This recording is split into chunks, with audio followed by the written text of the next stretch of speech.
कोरिंथकारांक पावलुचें दुसरें पत्र आवेसवोर 5. ह्या संवसारांत आमी हे कुडीच्या तोंबूंत बिराड करून आसांव. हो तोंबू मोडोन गेलो जाल्यार मनशाच्या हातांनी बांदूंक नासलोलें सासणाक तोंकपाचें आनी देवा कडलें घेवपाचें एक घर आमकां स्वर्गार तयार केल्लें आसा म्हूण आमी जाणाव.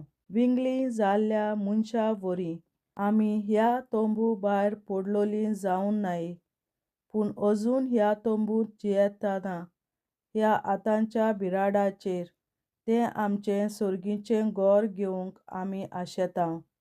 आनी हे आशेन आमचे संवसारी गोतींत आमी पिरगोतांव, कित्याक ह्या तोंबूची म्हणगे ह्या कुडीची नेसण काडून उडोवंक आमची कुशी न्हय, पूण ह्याच नेसणाचेर दुसरी नेसण घेवंक आमची कुशी.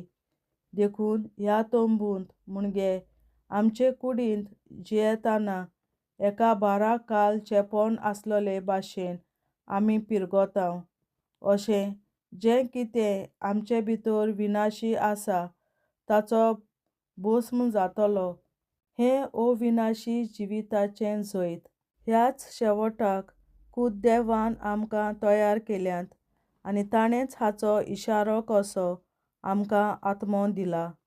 म्हणटूच कुडींत आसोसोर सुमयातावन आमी पयस आसांव म्हूण जाणो जावुंया. आमी विस्वासान बरोन जियेतांव, कित्याक आमी दोळ्यांनी पळयून न्हय पूण भावार्थान चलतांव. खरेंच आमी विस्वासान बरोन जियेतांव आनी खरेंच म्हणल्यार हे कुडींतलीं भायर सरून सुमयाचोडशें जिवंक आमची आशा. आमी कुडींत जियेवं वो कुडी भायर जियेवं, आमची एकूच कुशी म्हणल्यार ताका मानोंक. हे कुडीच्या जिवितांत आसतना जें कितें जण एकल्यान वायट वो बरें केलां त्या पोरमोणें आपणाक फावो तें घेवंक आमी सोगलीं क्रिस्ताचे न्यायसोदरे मुखार उबीं रावचीं म्हूण देवाची कुशी. पावलुची हुर्बेन बोल्लोली भोक्ती.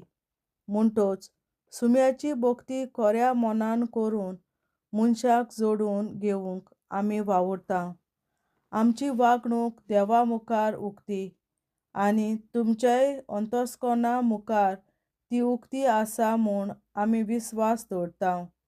आमी व्हड म्हूण तुमकां दाखोवंक आमी नव्यान प्रयत्न करिनांव, पूण तुमकांच आमचे विशीं व्हडवीक भोगूंक आमी तुमकां सयेक दितांव.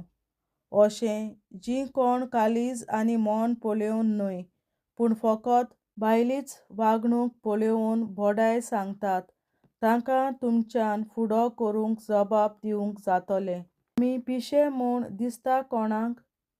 हय जाल्यार देवाक पासत आमी पिशे, पूण खरेंच म्हणल्यार आमी पिशे न्हय. आनी आमचें शाणेपण तुमच्या फायद्याक, कारण क्रिस्ताचो मोग आमकां तार दिना. कित्याक एकलो सोगल्यां खातीर मेलो जाल्यार सोगलींच मेल्यांत म्हूण आमकां खात्री आसा. खरेंच तो सोगल्या मनशां खातीर मेलो. अशें कित्याक? जिवीं आसा तीं आपणा खातीर आनीक जियोवचीं न्हय म्हूण, पूण तांचे पासत मेल्या उपरांत जाका देवान पुनर्जिवंत केला ताचेच खातीर तीं जियोवचीं म्हूण ताणें आपखुशेन आपलो जीव दिलो. देखून हें सत आमी वळखूंक पावल्याव तेन्ना तावन आमी कोणाकूच मनशा सोयीबाचे नदरेन पळोवन लेखिनांव. आनी जरूय आमी एकदां क्रिस्ताक मनशा सोयीबाचे नदरेन लेखला, तरूय आतां ताका तसो आनीक आमी लेखिनांव.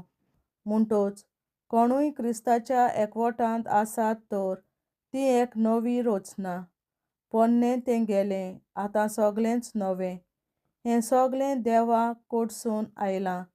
ताणेंच क्रिस्ता वरवीं संदान करून आमकां आपले वेंगेंत परतून हाडल्यांत आनी ह्या संदानाचें मुन्यारपण आमच्या हातांत घालां.